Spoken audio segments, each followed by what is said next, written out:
Kita membawa hidup kita, membawa diri kita sebagai persembahan yang hidup, yang kudus, yang berkenan di hadapannya. Mohon pengampunan, mohon kelayakan dari Tuhan atas apa yang telah kita lakukan, yang kita teringat sekiranya itu tidak menyukakan hatinya. Bapa, di dalam nama Tuhan Yesus Kristus, kami percaya dengan iman hadirat-Mu ada di tempat ini. Engkau yang melihat sampai kedalaman hati kami, apa yang tersimpan di dalam hati kami. Saat ini ya Bapa, kami benar-benar rindu menggunakan kesempatan yang ada dalam hidup kami untuk menyenangkan hati Engkau dengan melakukan kehendak-Mu di dalam setiap hal. Saat ini kami bersama-sama yang ada di tempat ini Bapa, kerinduan kami, kehausan kami akan kebenaran firman membawa kami untuk hadir di tempat ini ya Bapa. Biarlah Engkaulah menjadi prioriti kami satu-satunya, sehingga segala pikiran, perasaan, dan fokus kami tertuju kepada Allah yang maha hadir, Allah yang maha agung, Allah yang maha mulia, yang layak ditinggikan, yang layak diberikan sembah yang seutuhnya. Terima kasih ya Bapa, kiranya Engkau berkenan menerima persembahan kami sebagai persembahan yang hidup dan berkenan di hadapan-Mu. Di dalam nama Tuhan Yesus Kristus, kami siap melangkahkan kaki kami ke hadapan altar-Mu yang kudus. Haleluya. Amin. Kami memuja-Mu, kami menyembah-Mu dengan segenap hati kami. Kita naikkan pujian ini, kami puja segenap hati.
Haleluya, haleluya. Bapak Ibu yang terkasih di dalam Tuhan, naikkan penyembahan, ucapkan setiap syukur, urasakan atas kebajikan Tuhan. Berikan penyembahan yang selayaknya, berikan pengakuan untuk menyembahkan Bapa kita, Allah rindu setiap makhluk ciptaannya, memberikan penghargaan atas hidup kami. Bapa, Kau telah memberikan hidupmu sebagai kami. Dengan apa kami membalas kebaikan-Mu? Haleluya, syukur kami sembahkan, pujian kami naikkan bagi Allah yang hidup, Raja Sorga, Allah yang mulia, kekal selamanya. Kerajaan-Mu kekal sampai selama-lamanya. Bapa, sungguh baik, sangat baik dan teramat baik segala rencana dan rencana-Mu bagi kami. Setiap kami yang ada di tempat ini, sungguh-sungguh kehadiran-Mu nyata di dalam kehidupan kami. Siapa yang ingin melihat Tuhan, angkat tanganmu. Ada yang ingin melihat Tuhan? Tuhan memang tidak bisa dilihat secara saya undang Bapak Ibu yang berhati untuk kami bersama-sama. Katakan kepada Tuhan, buka mata hati kami untuk bisa melihat Tuhan.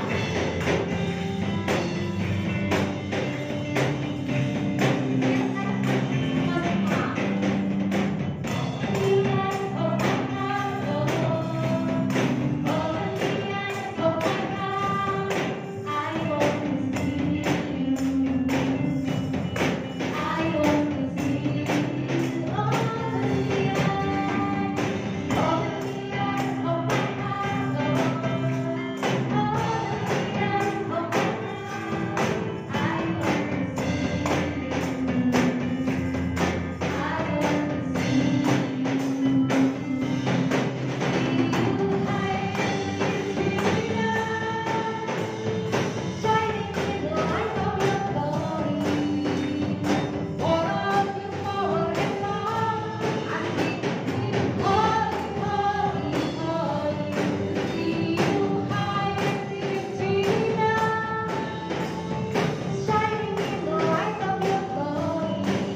kita tidak akan lari kemana-mana, karena Allah yang maha hadir. Kemuliaan Allah ada di hadapan kita. Kapan kita bisa melihat dengan mata kita? Ketika kita ada di dalam kerajaan sorga. Amin. Anda mau masuk ke dalam kerajaan sorga? Amin. Lakukan dari sekarang, hormati Tuhan dengan sepatutnya. Kita dengarkan pujian ini. Allah sumber kuasa. Tiada pribadi yang sehebat Allah. Tiada pribadi yang sekuat Allah. Dia adalah sumber kuat kita. Amin. Katakan bersama-sama. Hanya Tuhan yang kami di sorga. Hanya Kau milikku di surga. Tiada yang meninggi di bumi, hanya Kau. Tak kuandalkan kekuatanku. Pastikan, namun yang pasti Kau tetap selamanya. Kuatku akan sumber, kuatku akan sumber, kuatku dan bagianku selamanya akan sumber, kuatku akan sumber, kuatku akan sumber, kuatku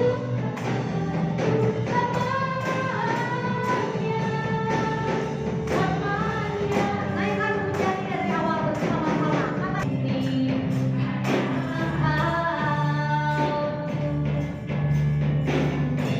aku andalkan kekuatanmu. Kami pastikan ini Tuhan, namun yang pasti Kau tetap selamanya akan sumber, kuatku akan sumber, kuatku akan sumber, bagianku selamanya akan sumber, kuatku akan sumber, kuatku akan sumber, kuatku dan bagianku selamanya. Berikan kemuliaan kepada Tuhan. Silakan Bapak Ibu yang terkasih untuk duduk kembali. Bila selama ini Tuhan masih memberikan kita waktu dan kesempatan, mari kita renungkan bersama-sama apa maksud Tuhan, anugerah Tuhan di dalam sisa waktu yang Tuhan berikan kepada kita. Kami perlukan Kau ya Bapa. Ampuni kami bila selama ini hidup kami belum berkenan di hadapan-Mu. Kami lalai atas setiap tanggung jawab yang harus kami lakukan. Ampuni kami ya Bapa, jikalau kami masih menyia-nyiakan waktu yang Kau berikan kepada kami. Saat ini kami datang ke hadapan-Mu bersama saudara-saudara kami di tempat ini dan juga yang ada di rumah masing-masing. Kami rindu Kau bentuk kami setiap firman Tuhan, lewat firman Tuhan yang akan kami dengarkan. Bila selama ini ku belum berkenan di hadapan-Mu, sungguh-sungguh katakan, tak kulakukan kehendak-Mu, tak kupenuhi rencana-Mu Bapa. Ampuni kami ya Bapa. Sampai sekarang ini aku belum menjadi seperti Yesus.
Tetapi kami percaya ketika Roh Kudus, Roh kebenaran yang memimpin, yang membimbing kami dimampukan sempurna seperti Engkau Bapa. Anak-anakmu hari ini rindu mendengarkan kebenaran firman Tuhan, rindu diajar, rindu ditegur, rindu diperbaiki untuk semakin mengenal siapa Yesus dalam hidup kami, untuk semakin mengenal Yesus dalam hidup kami, agar kami belajar terus untuk serupa dengan Yesus.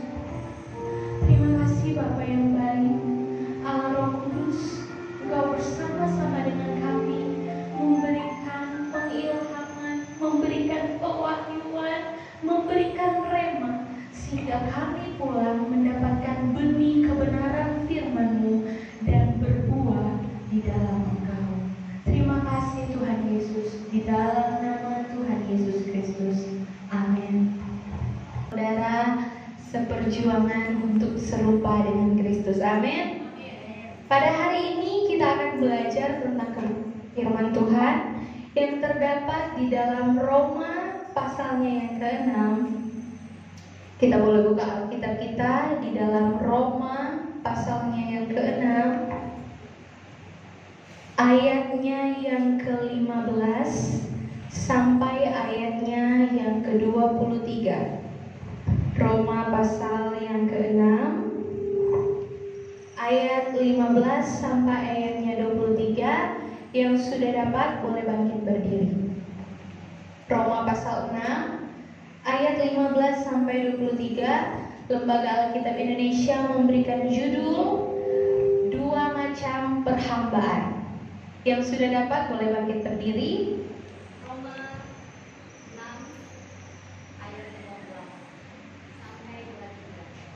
Dua macam perhambaan. Demikian firman Tuhan. Jadi bagaimana? Apakah kita akan berbuat dosa karena kita tidak berada di bawah hukum Taurat, tapi di bawah kasih karunia? Sekali-kali bukan. Apakah kamu tidak tahu bahwa apabila kamu menyerahkan dirimu kepada seseorang sebagai hamba untuk taat, kamu adalah hamba orang itu yang harus kamu taati, baik dalam dosa yang memimpin kamu kepada kematian, maupun dalam ketaatan yang memimpin kamu kepada kebenaran. Tapi syukurlah kepada Allah, dahulu memang kamu hamba dosa, tetapi sekarang kamu dengan segenap hati telah mentaati pengajaran yang telah diberikan kepadamu. Kamu telah dimerdekakan dari dosa dan menjadi hamba benar. Aku mengatakan hal ini secara manusia karena kelemahan kamu.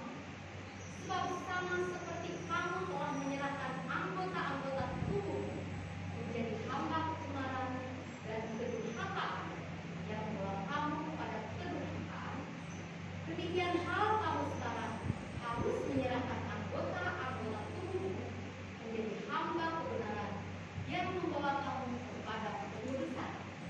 Sebab waktu kamu hamba dosa, kamu bebas dari dosa. Dan buah apakah yang kamu petik daripadanya? Semuanya itu menyebabkan kamu merasa malu sekarang, karena kesudahannya semua itu ialah kematian. Tetapi sekarang, setelah kamu dimerdekakan dari dosa, dan setelah kamu menjadi hamba, kamu beroleh buah yang membawa kamu kepada kekudusan. Sebagai kesudahannya ialah hidup yang kekal.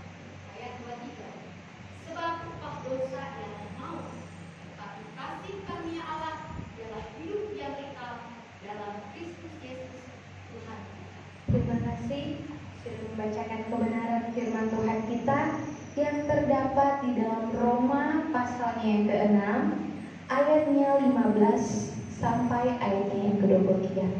Kita boleh baca bersama-sama judulnya, Bu Saudara? Bisa lebih keras lagi? Judulnya?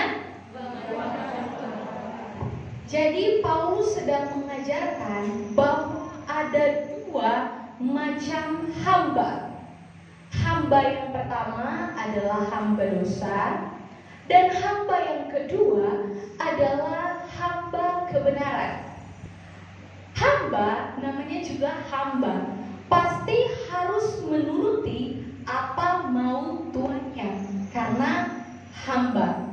Kalau hamba dosa, yang dituruti, yang dilakukan, yang dijalankan adalah berbuat dosa. Sedangkan kalau hamba kebenaran, yang dijalankan adalah kebenaran, hidup sebagai orang benar. Nah, Matius 6 ayatnya 24 berkata, kamu tidak bisa mengabdi kepada dua tuan. Gak bisa kita bilang saya orang berdosa yang sedikit benar, karena saya sering buat dosa tapi saya yakin saya orang benar. Atau kita bilang saya orang benar tapi masih sedikit-sedikit berbuat dosa. Kita gak bisa mengabdi kepada dua tuan, hamba dosa sedikit benar atau hamba benar sedikit dosa. Matius bilang kita gak bisa mengabdi kepada dua tuan. Jadi kita harus berada di kita hamba kebenaran atau kita ini hamba dosa. Tetapi Paulus berkata, syukur kepada Allah, dulunya kamu hamba dosa, tetapi kamu sudah dibenarkan oleh Kristus ketika Dia kayu salib, sehingga kamu sudah menjadi hamba kebenaran. Jadi bersyukur Bapak Ibu, kita semua hamba kebenaran, amin. Yang percaya dirinya adalah hamba kebenaran boleh lambaikan tangan. Puji nama Tuhan, senang bisa bersama-sama. Kita percaya bahwa ketika kita menerima Yesus sebagai Tuhan dan Juru Selamat kita, kita sekarang menjadi hamba kebenaran. Jadi yang harus kita lakukan adalah melakukan kebenaran. Kita hidup berdasarkan kasih karunia. Tetapi di sini kalau kita lihat di pasal ayatnya yang pertama, Paulus bilang, apakah karena kita berada di bawah kasih karunia sehingga kita sudah tidak hidup lagi dalam hukum Taurat? Kenapa Paulus sampai bilang seperti ini? Karena pada saat itu banyak orang yang sudah menerima kasih karunia, hidup bilangnya dia hamba kebenaran, tetapi buat dosa. Gak apa-apa, Tuhan Yesus sudah tebus dosa saya, free. Jadi saya gak usah takut lagi gak hidup dalam dosa. Gak apa hidup dalam dosa, kan Yesus sudah tebus dosanya. Bapak Ibu percaya Yesus sudah menebus dosa kita, amin? Tetapi apakah kita harus terus hidup dalam dosa? Ketika kita mengambil keputusan menerima Yesus, kita sudah berubah menjadi hamba kebenaran.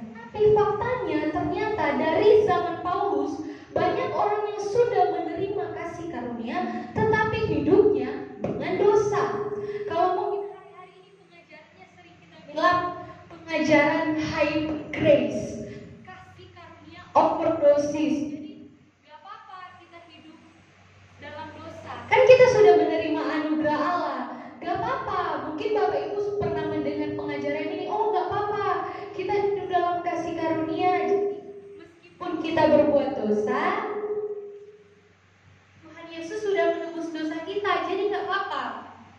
Terus ketika muncul pengajaran hyper grace di dalam gereja, langsung serempak gereja berkata, wah pengajaran sesat, jangan percaya, kita sudah hidup dalam kebenaran, harus berjuang. Benar, saya setuju banget. Tapi faktanya kita menentang pengajaran itu, tapi hidup kita sama seperti itu. Kita bilang hyper grace pengajaran sesat, kasih karunia berlebihan, tapi kita hidupnya kayak itu. Kita hidupnya masih bergaul dengan dosa. Di Petrus bilang, babi yang udah mati, jangan balik lagi dong ke kubangan. Kalau kamu sudah dibersihkan dari dosa, jangan mau lagi untuk terus hidup di dalam dosa. Kalau kamu sudah babi, kalau sudah dimandikan, jangan balik lagi ke kubangannya yang kotor. Kalau kita sudah menerima, kita menjadi hamba kebenaran, harusnya kita gak usah balik lagi ke dosa itu, jadi hamba dosa lagi. No, hamba kebenaran, Amen. melakukan kebenaran. Berat memang ketika kita melihat di gereja dimanapun. Lucunya begini, karena Putri pernah sekolah, sebelum ujian berdoa, Tuhan berikan kepintaran biar bisa jawab ini soal. Tetapi yang dilakukan bertolak belakang, nyontek. Yang pertama dilakukan berdoa, minta hikmat, kepintaran. Tetapi yang dilakukan nyontek. Banyak orang Kristen hidupnya Tuhan kasih ini, tapi yang dilakukan tuh bertolak belakang dengan apa yang dia lakukan. Bilangnya ketika nyanyi Tuhan mulut ngomong pujimu, tetapi setelah gereja gosip. Banyak kehidupan kekristenan bertolak belakang dengan apa yang dia katakan. Makanya dalam Matius bilang, bangsaku memuliakan Tuhannya dengan bibirnya, tetapi hatinya jauh daripada Tuhan. Karena apa? Bilangnya hamba kebenaran, bilangnya orang yang sudah menerima Yesus, tetapi hidupnya masih dengan dosa. Suatu kali, Bapak Ibu kalau pernah kenal namanya Mahatma Gandhi, seorang tokoh yang luar biasa, ketika dia baca khotbah Yesus di bukit, dia terpukau dengan Yesus. Wow, Yesus luar biasa. Sehingga dia mengambil satu titik langkah untuk datang ke gereja. Karena Mahatma Gandhi ini orang kulit hitam, dia kebetulan pergi ke gereja, dia nggak tahu gereja itu gereja yang orang kulit putih. Dia datang, baru mau masuk di dalam, langsung ditolak sama penyambut tamunya. Apa? Sorry, di sini bukan gereja orang kulit hitam, di sini gereja kulit putih. Langsung Mahatma Gandhi. Yesusnya benar, pengajarannya luar biasa, tetapi yang merusak orang Kristen. Yesusnya luar biasa, pengajaran Yesus luar biasa. Gak ada yang bisa bilang pengajaran Yesus aduh kayaknya bukan, dia mengajarkan kasih yang lebih. Tetapi orang Kristen ketika mengaplikasikannya apa? Jadi batu sandungan. Yesusnya gak bisa dikenal. Kenapa? Kita hidupnya gak sama dengan Yesus. Makanya ketika kita menerima Yesus, kita menjadi hamba kebenaran. Yang harus kita sadari bahwa standarnya kita berubah menjadi standarnya Tuhan. Terus kita bilang, aduh, jadi seharusnya ketika saya terima Yesus, saya langsung berubah ya, berubah total ya, langsung jadi baik, bersih, penuh kasih. Enggak. Kalau juga buah, kita tanam mangga, pas tanam, langsung buah mangga. Heran juga ini buah, kok tiba-tiba langsung berbuah mangga? Enggak. Jadi memang ketika kita menjadi hamba kebenaran, ada namanya proses. Ketika kita tanam buah pun dia bertumbuh, ada yang ini dikikis, dia bisa berbuah. Begitu juga kehidupan kita, memang menjadi hamba kebenaran proses. Tapi ingat, prosesnya harus berprogres.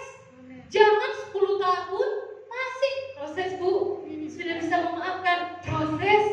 Sudah bisa mengampuni, proses, Bu. 10 tahun proses terus. Jangan-jangan sudah mati buahnya. Jangan-jangan sudah mati tumbuhannya. Jadi kita cross check dalam kehidupan kita. Kita sadar kalau kita jadi hamba kebenaran, kita harus berproses dan berprogres. Apa standarnya? Standarnya Kristus. Gimana sih kita bisa tahu? Simple. Khotbah Yesus di bukit. Khotbah yang powerful. Apa khotbah Yesus di bukit? Kita bisa lihat ketika Yesus khotbah di bukit di Matius pasal yang kelima ayat 7 dan seterusnya. Di situ Yesus bilang begini, kalau kamu mau mempersembahkan sesuatu kepada Allah, lagi mau bawa persembahan, terus tiba-tiba kamu ingat sama orang yang belum berdamai sama kamu, masih ada marah, masih ada selisih paham, Tuhan bilang lebih baik kamu pulang, berdamai dulu dengan dia, baru balik lagi kasih persembahan. Pengampunan, mengampuni standarnya Tuhan tinggi. Lebih baik kamu pergi dulu ampuni, baru kamu bawa persembahan kamu. Mengampuni berapa kali? 77 kali dalam sehari. Standarnya apa? Setiap hari belajar terus.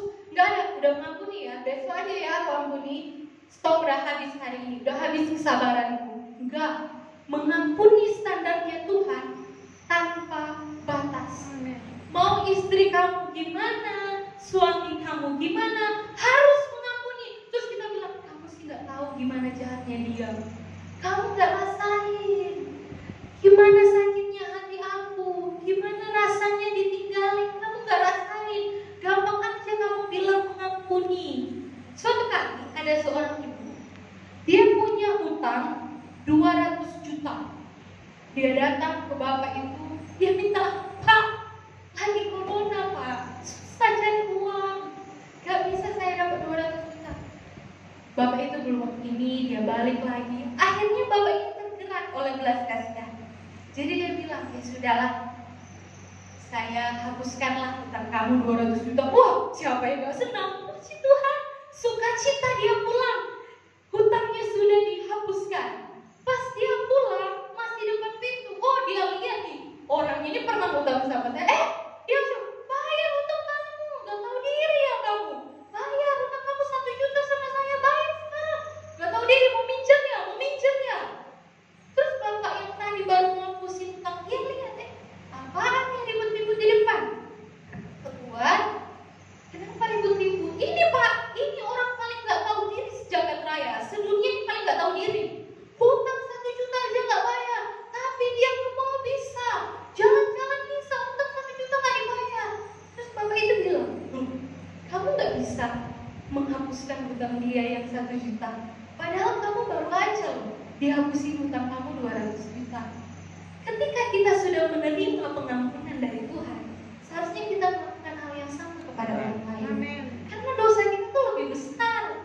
Terus kita bilang, Yesus mah gampang mengampuni. Dia kan Tuhan, saya ini cuma manusia, sakit. Kalau Yesus Tuhan, gampang. Bapak Ibu tahu, standarnya kita serupa Yesus. Kalau Yesus mengampuni, kita juga harus bisa. Karena apa? Standarnya kita serupa Yesus. Kalau Tuhan mengampuni, ya kita mengampuni serupa dengan Yesus. Jadi jangan bilang, Tuhan mau gampang mengampuni, dia kan Tuhan, saya manusia.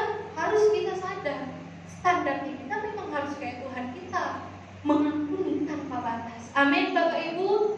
Jadi standarnya kita mengampuni tanpa batas.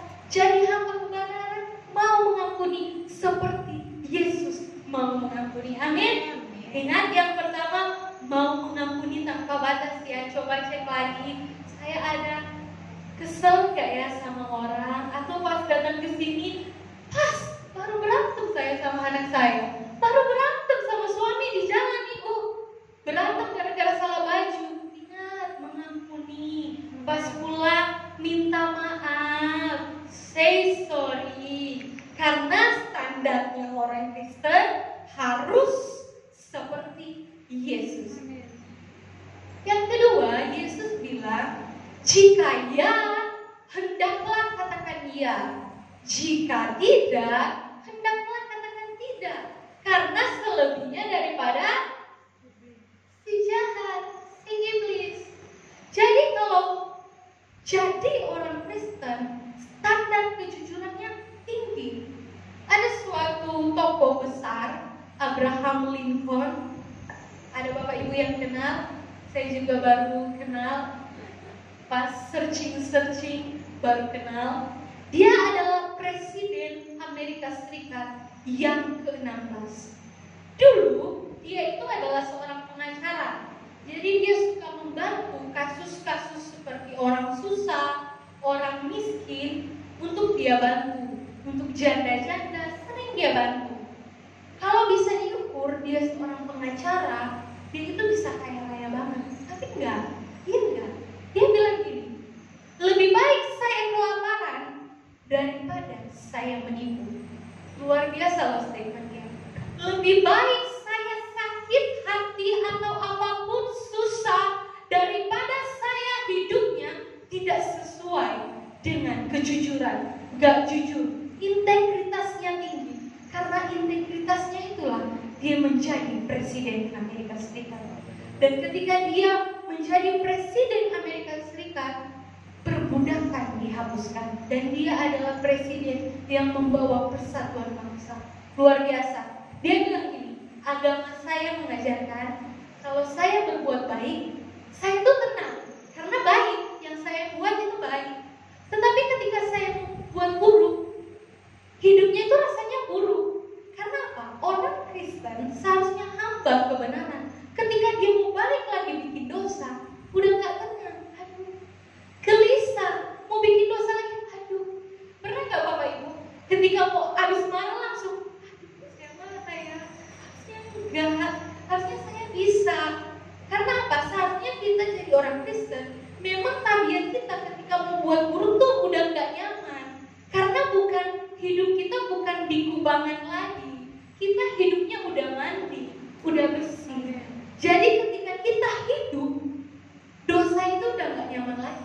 kita buat. Jadi standarnya kekristenan jujur. Jika ya, hendaklah katakannya. Jika tidak, katakan tidak. Karena selebihnya daripada sejahat. Jadi Bapak Ibu kalau lagi cerita, jangan lebay. Jangan agak dilebih-lebihkan sedikit kayak mendramatisir. Gak usah. Jika ya, ya. Jika tidak, tidak. Itulah integritas orang Kristen. Hidupnya jujur. Dan yang ketiga adalah mengasihi musuhmu. Kalau kita bilang, saya ya sebenarnya kalau kamu baik, saya bisa lebih baik daripada kamu. Tapi kalau kamu jahat, saya bisa lebih jahat daripada kamu. Wah, seharusnya kita orang Kristen, standarnya orang Kristen, kalau kamu baik sama saya bisa lebih baik. Kalau kamu musuhin saya, jahatin saya kasih yang terbaik. Saya berdoa buat kamu, saya mengasihi kamu. Karena kita harus mengasihi musuh dan berdoa bagi yang menganiaya kamu. Tapi doanya jangan, Tuhan, kuserahkan dia padamu. Lakukanlah yang terbaik Tuhan. Sakit pokoknya Tuhan. Rasanya bikin kayak yang dia bikin ke saya. Enggak itu. Berdoa berdasarkan kasih, mengasihi musuhmu. Kalau dia minta baju, kasih jubah. Kalau dia tampar pipi kanan, kasih kiri. Jalan 1 mil, berjalan 2 mil. Karena apa? Standarnya orang Kristen mengasihi lebih daripada yang orang dunia ajarkan. Itulah kehidupan kita ketika kita mengiring Yesus. Makanya Paulus bilang ketika kita jadi hamba kebenaran, itu membawa kita kepada pengudusan. Setiap hari diproses, dikuduskan, dihilangkan dosa-dosa itu sampai waktu Yesus khotbah di bukit di Matius 5 Matius pasal 5 ayatnya yang ke-48, dia bilang, karena itu haruslah kamu sempurna sama seperti Bapamu yang di sorga adalah sempurna. Enggak, karena itu setengah-setengahlah kamu. Karena itu sedikit aja kamu ikutin Bapamu. Enggak, standarnya. Karena itu haruslah kamu sempurna sama seperti Bapamu di surga yang adalah sempurna. Setiap hari proses pengudusan. Sakit gak? Sakit. Namanya dikikis dari dosa. Namanya dikikis dari kebiasaan yang biasanya sering kita lakuin, kita harus tinggalin. Sakit. Tetapi itulah proses sanctification, proses pengudusan. Karena kita tahu Allah kita kudus. Gak mungkin kita anaknya bercak-bercak. Kuduslah kamu sama seperti Bapamu juga kudus. Makanya setiap hari kita proses pengudusan. Siap menjadi hamba kebenaran? Amin. Siap menjadi hamba kebenaran? Amin. Tenang Bapak Ibu. Jangan langsung takut. Kayaknya saya berdosa banget lagi ini. Berdosa banget, gak lagi saya di hadapan Tuhan. Karena saya banyak dosa. Harusnya saya ketika terima Yesus harus bersinar mungkin saya. Enggak. Setiap hari memang proses. Saya juga belajar berat. Belajar. Enggak saya karena berdiri di depan sini udah sempurna. Enggak. Saya juga belajar. Ketika membuat renungan kebenaran firman Tuhan, itu pedang bermata dua.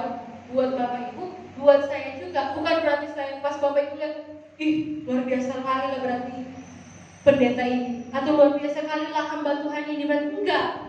Kita juga masih belajar. Sama-sama belajar. Sama-sama berjuang menjadi hamba kebenaran agar kita didapati berkenan di hadapan Tuhan. Amin. Siapa yang rindu untuk menyenangkan hati Tuhan? Boleh lambaikan tangannya sehingga Tuhan bisa lihat kita gak cuma memuji Tuhan, memuliakan Tuhan dengan bibir, tetapi hati kita dekat dengan Tuhan dan hidup kita pun memuliakan Tuhan. Kita jadi surat yang terbuka ketika orang melihat kita, orang Kristen beda ya. Karena apa? Orang Kristen ini luar biasa ya. Karena apa? Standarnya Kristus. Berapa banyak kita yang mau menyenangkan hati Tuhan, yang mau hidupnya menjadi suratan yang terbuka, siap menjadi hamba kebenaran? Siap menjadi hamba kebenaran? Amin. Untuk kebenaran firman Tuhan, saya boleh undang pemain musik. Bapa dalam kerajaan surga, kebenaran firman-Mu mengajarkan kami untuk terus menjadi hamba. Kami bersyukur oleh karena kasih Kami.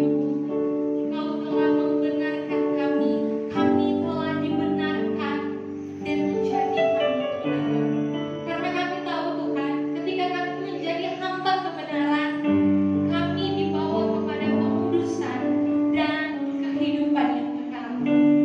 Tetapi ketika kami memilih untuk tetap menjadi hamba dosa, Roma 6 ayat 23 bilang, upah dosa ialah maut. Ketika kami terus memilih untuk hidup kami jadi hamba dosa, berarti kami sedang membawa hidup kami kepada maut. Tetapi syukur kepada Allah, kami menerima Engkau sebagai Tuhan dan Juru Selamat kami yang hidup. Kami sudah dibenarkan dan kami mau berproses menjadi hamba kebenaran. Kami tahu ketika kami menjalankannya sebagai manusia, kami tidak mampu, kami lemah, daging kami lemah. Tetapi kami tahu Engkau Allah yang luar biasa.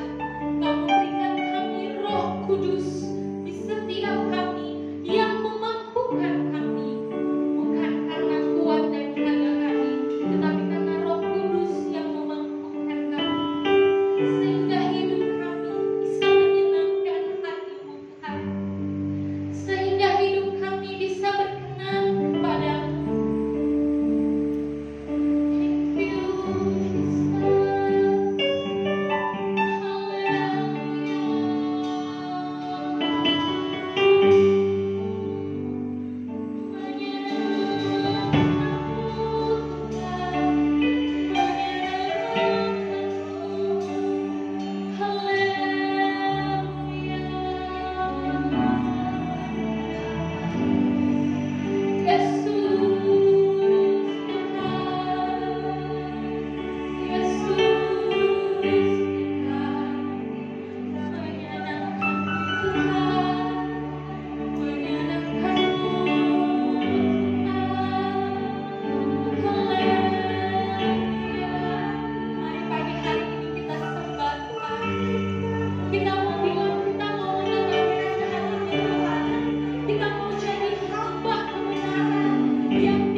Amin. Dan kemuliaan kepada Tuhan. Terima kasih untuk Ibu Pendeta Putri yang telah menyampaikan firman Tuhan. Ada di sini yang terbeban atau kena oleh pedang Tuhan? Ada? Pendeta Putri tadi katakan firman Tuhan seperti pedang, bukan hanya membeban atau mengenai orang, sasaran, bahkan dirinya sendiri. Saya akan memberikan satu kesaksian karena tadi memang pedang itu mengenai saya. Di dalam Roma dikatakan, tadi Roma 6, kita mengaku sebagai orang yang hidup di dalam kasih karunia, tetapi kelakuan kita ada di bawah hukum Taurat. Itu saya. Baik, saya kenal sekali. Ini tadi pagi kejadian. Saya lagi di halaman dengan suami. Tiba-tiba anak-anak Max dan Wolfie, ada yang kenal mungkin yang dekat dengan saya, berlarian mereka.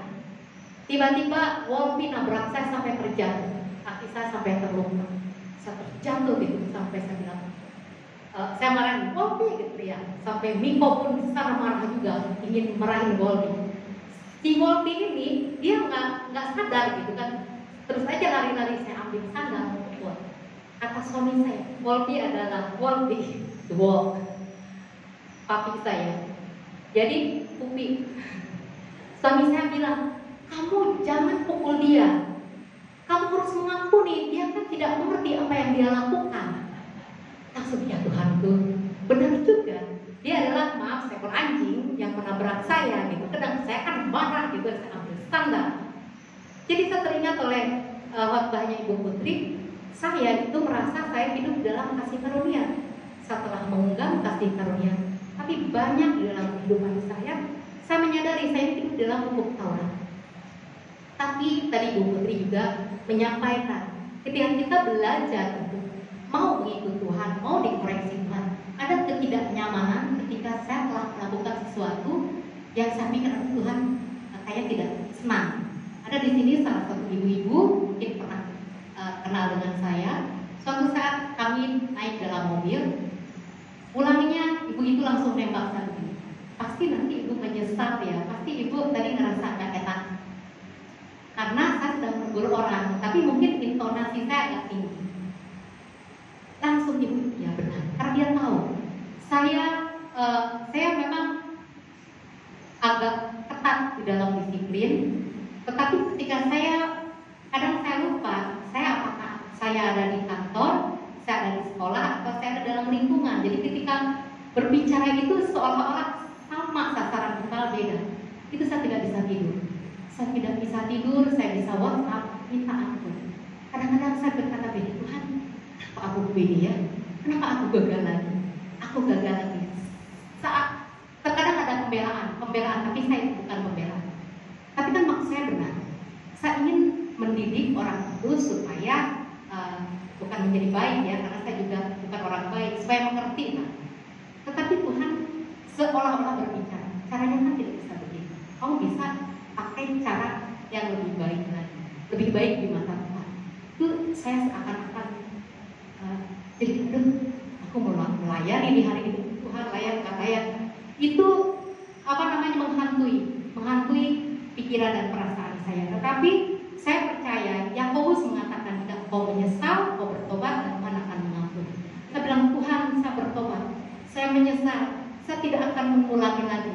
Tapi saudara, kalau itu pasti jatuh-jatuhkan. Proses sampai kapan? Ya, kita harus juga punya, mungkin saya dalam buah roh itu belum ada. Apa itu penguasaan diri? Penyesalan itu selalu terlambat. Kalau di depan adalah bukan penyesalan pendaftaran ya, tetapi begitulah manusia. Tapi kita harus mau sempurna seperti Tuhan Yesus. Diproses, kata Ibu Putri tadi. Proses itu bukan berarti Tuhan saya menyesal, saya bertobat, saat ini saya jadi seperti Yesus waktu abrak-abrak. Jadi Yesus saya tanam buah mangga ini langsung tiung berbuah. Enggak, prosesnya dikikis lagi, mungkin ada hama, potong lagi, kasih pupuk lagi. Pupuknya apa? Ibu ingin tahu? Firman Tuhan. Jadi barusan Ibu Putri telah memberikan pupuk kepada kita. Kita berdoa, Ibu Putri dimanapun Ibu Putri berada, Ibu menjadi pelayan Tuhan yang berintegritas tinggi, menyukakan hati Tuhan di dalam setiap hal. Pasti ada price you have to be paid. Ada harga yang harus Ibu Putri bayar. Apa? Tidak menyukakan manusia, benar? Menyukakan Tuhan, tidak senantiasa menyukakan manusia.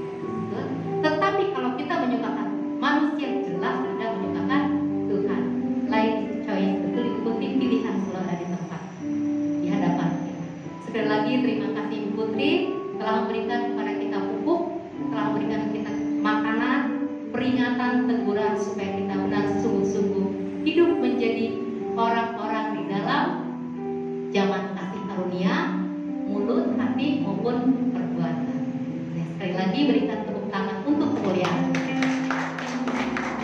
Bapak Ibu yang terkasih, Tuhan telah memberikan kepada kita kepercayaan baik waktu, baik kesehatan maupun keuangan. Kita rindu juga ikut berkontribusi bersama-sama untuk mengambil bagian di dalam pelayanan Tuhan. Kita akan memberikan persembahan walaupun kita tahu bahwa persembahan yang kita berikan ini tidak sebanding dengan apa yang telah Tuhan berikan kepada kita. Sebelum memberikan persembahan, mari kita berdoa. Bapa, betapa baik, betapa besar anugerah yang Engkau telah berikan kepada kami sebagai persembahan untuk memajukan pelayanan untuk wanita kami. Kiranya Engkau menerima persembahan kami di dalam nama Tuhan Yesus Kristus. Kami mau persembahan ini kepada Tuhan. Haleluya. Amin. Bapak Ibu, ada 2 kotak di depan untuk persembahan umum maupun khusus, persembahan pembangunan.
Tetapi jangan juga menjadi sebuah alasan bahwa itu proses. Tapi saudara harus mengukur kedewasaan saudara. Sudah lama ikut Kristen, jangan kayak anak-anak terus ya. Harus terus ada perubahan. Tidak hanya Kristen 1 tahun, 2 tahun, 3 tahun, perubahannya itu harus lebih kelihatan. Amin ya. Jadi jangan sampai jadi alasan bahkan perubahan itu proses. Akhirnya proses terus tidak ada perubahan. Ya, firman Tuhan hari ini saya percaya sudah bisa menjawab apa yang menjadi persoalan dan pergumulan hidup kita saat ini. Amin. Ya, puji Tuhan, sekali lagi terima kasih buat pelayanan hambanya Amelia Putri Maksino bersama Ibu yang senantiasa setia membantu mengawal ya, mendukung pelayanan tersebut. Luar biasa ya. Terima kasih buat pelayan Tuhan, tim Presiden Worship yang juga selalu hadir dan setia melayani. Mari terus tetap memberikan yang terbaik buat Tuhan. Dan terima kasih buat seluruh kehadiran jemaat Tuhan. Sama Ibu, karena itu kalau kita melihat Tuhan yang memanggil, kita akan terus berjuang, berusaha memberi yang terbaik bagi Tuhan. Karena upah kita adalah upah dalam kekekalan ya. Mungkin dalam melayani Tuhan kita tidak mendapatkan penghargaan manusia, kita tidak mendapatkan pujian, tetapi kalau saudara terus berjuang sungguh-sungguh, saudara akan mendapatkan upah dalam kekekalan yang tidak bisa dibandingkan upah di dunia ini. Amin. Karena itu saya berharap buat pengurus gereja yang terpilih ya, yang baru mau ditabiskan 2 orang pada hari ini, saya percaya saudara dipilih Tuhan ya. Jadi walaupun sibuk kerja dalam rumah tangga, dalam pekerjaan, teruslah berusaha untuk memanage waktu yang terbaik untuk persembahkan buat Tuhan ya. Saya butuh saudara untuk sama-sama melayani Tuhan. Ya, dalam pelayanan harus terus berjuang ya, jangan masa bodoh tapi berjuang melakukan yang terbaik. Dan ingat, pelayanan itu harus didasari oleh kasih. Ya, selalu kita ulang, pelayananmu harus didasari oleh kasih. Berarti kalau didasari oleh kasih, bukan untuk mencari nama baik, bukan untuk mencari nama yang terkenal. Ya, karena dalam pelayanan itu banyak proses. Ya, kalau tidak didasari oleh kasih, kita bisa tidak melakukan atau tidak memiliki karakter Kristus. Ya, pelayanan didasari oleh kasih yang siap untuk menghasilkan karakter Kristus. Dan pelayanan saudara harus juga didasari motivasinya pengorbanan. Ya, pelayanan itu pengorbanan. Jadi bukan untuk dapat hal-hal yang jasmani, mobil atau nama baik dan supaya dihargai, tapi pelayanan kita motivasinya pengorbanan. Kita akan menghadapi banyak jemaat yang bermasalah, banyak orang yang membutuhkan Tuhan, otomatis di dalamnya kita akan banyak mengalami luka karena menghadapi banyak orang yang perlu diubah menjadi serupa dengan Yesus. Maka ingat, kita butuh pengorbanan, mengorbankan hati kita, mengorbankan harga diri kita. Ya, kita harus mengorbankan segala sesuatu yang ada pada kita demi kerajaan Tuhan. Amin. Ya, jadi ingat, kita perlu mencanangkan ini agar supaya kita tidak terjebak pada ingin dikenal dan terkenal. Kita sama-sama berdoa. Bapa, hamba datang di hadapan-Mu, menyerahkan dua pengurus yang Tuhan pilih lewat hamba-Mu, Tuhan. Lalu sekarang mereka punya kesempatan untuk ada dan didoakan. Hamba berdoa kepada-Mu ya Bapa. Biarlah kiranya Tuhan, mereka boleh senantiasa memiliki komitmen untuk menyerahkan hidup mereka hanya untuk kepentingan kerajaan surga, hanya kepentingan-Mu ya Bapa. Biarlah mereka juga Tuhan menyadari bahwa mereka diciptakan untuk dinikmati oleh Tuhan. Mereka menyadari ya Bapa bahwa mereka hidup tujuannya hanya untuk menyenangkan hati Tuhan. Baik di dalam pelayanan pekerjaan, di dalam gereja, di tempat ini, maupun di dalam keluarga, pekerjaan, dan di dalam lingkungan pergaulan. Mereka pun gereja di tempat ini. Karena itu ya Bapa, hamba berdoa biarlah kiranya turun kekuatan pengurapan daripada-Mu. Bapa, ampuni salah dan dosa kami, sucikan, kuduskan kami dengan darah-Mu yang kudus, dan layakkanlah hamba untuk bisa menopangkan tangan bagi mereka. Dan biarlah kiranya urapan-Mu Tuhan turun atas mereka. Mereka diberi kekuatan untuk melakukan tugas pekerjaan Tuhan dengan segenap hati mereka, dengan segenap kekuatan mereka. Bapa, hamba berdoa di dalam nama Tuhan Yesus Kristus, biarlah kiranya Tuhan berkat-Mu turun buat Bapak Immanuel Rasid sebagai koordinator Paski. Tuhan pakai dia, Tuhan pelengkapi dia dengan karunia dan hikmat-Mu. Hamba berdoa juga Tuhan untuk Ibu Louis Sitorus sebagai koordinator doa. Biarlah kiranya Tuhan memberi dia kekuatan, Roh Kudus mengurapi, berikan hikmat baginya Tuhan untuk menjalankan tugas pelayanannya di dalam nama Tuhan Yesus Kristus. Terima kasih banyak. Di dalam nama Tuhan kami berdoa. Amin. Puji Tuhan oleh untuk hamba-Mu Remalia Putri Marsino sebagai hamba-Mu ya Tuhan, yang sudah Kau pakai di tempat ini menyampaikan suara kebenaran-Mu. Bapa, hamba berdoa biarlah kiranya Engkau memberkatinya di dalam pelayanannya, di dalam studinya. Tuhan kiranya memberkati dan terus Tuhan memakai dia untuk membantu orang-orang lain, orang percaya untuk hidup serupa dengan Yesus. Tuhan kiranya pakai dia untuk terus berkarya bagi kerajaan surga. Biarlah lewat kehidupannya Tuhan, banyak orang boleh mengenal Engkau dan diselamatkan. Berkati hidupnya, berkati masa depannya, berkati keluarga besarnya Tuhan. Terima kasih banyak Bapa. Kami percaya orang-orang yang berjuang melakukan kehendak Tuhan orang-orang yang berjuang mengerjakan keselamatan senantiasa ada dalam perlindungan Tuhan, senantiasa ada dalam pembelaan Tuhan. Bapa, terima kasih banyak. Hamba berdoa kiranya Tuhan juga memberkati seluruh tim praise and worship, pelayan-pelayan Tuhan yang sudah ambil bagian pada hari ini.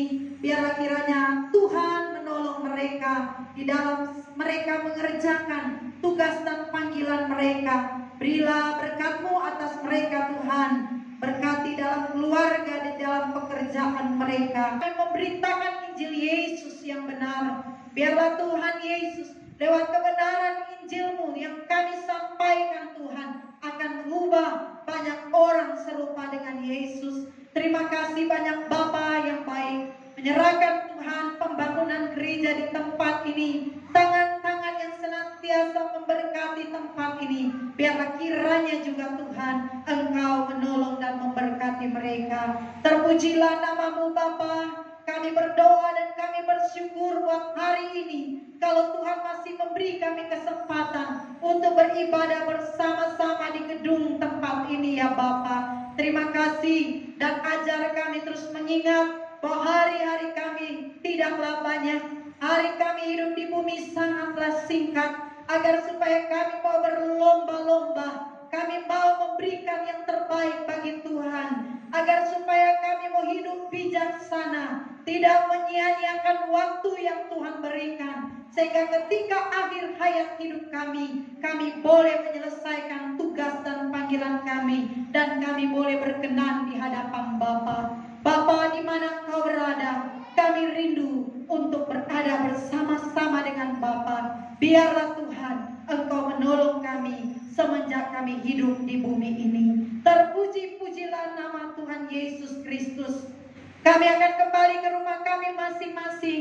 Bapa, kami mohon kirim malaikat surgawi mengawali perjalanan kami semua dengan kendaraan yang ada, kendaraan motor, mobil ataupun berjalan kaki. Biarlah kiranya malaikat surgawi mengawali kami sehingga kami tiba di rumah dengan selamat, dengan tidak kekurangan suatu apapun, dan kami boleh kembali berkarya di tengah-tengah keluarga dan pekerjaan pergaulan kami. Di dalam nama Tuhan kami Yesus Kristus, saudaraku, terimalah berkat, kasih karunia, damai sejahtera dari Allah Bapa kita yang di surga, kasih di dalam Tuhan kita Yesus Kristus, dan persekutuan penyertaan di dalam Allah Roh Kudus menyertai dan memberkati saudara sekalian sampai akhir hidup saudara, sampai selama-lamanya Tuhan datang segera. Amin. Tuhan Yesus memberkati.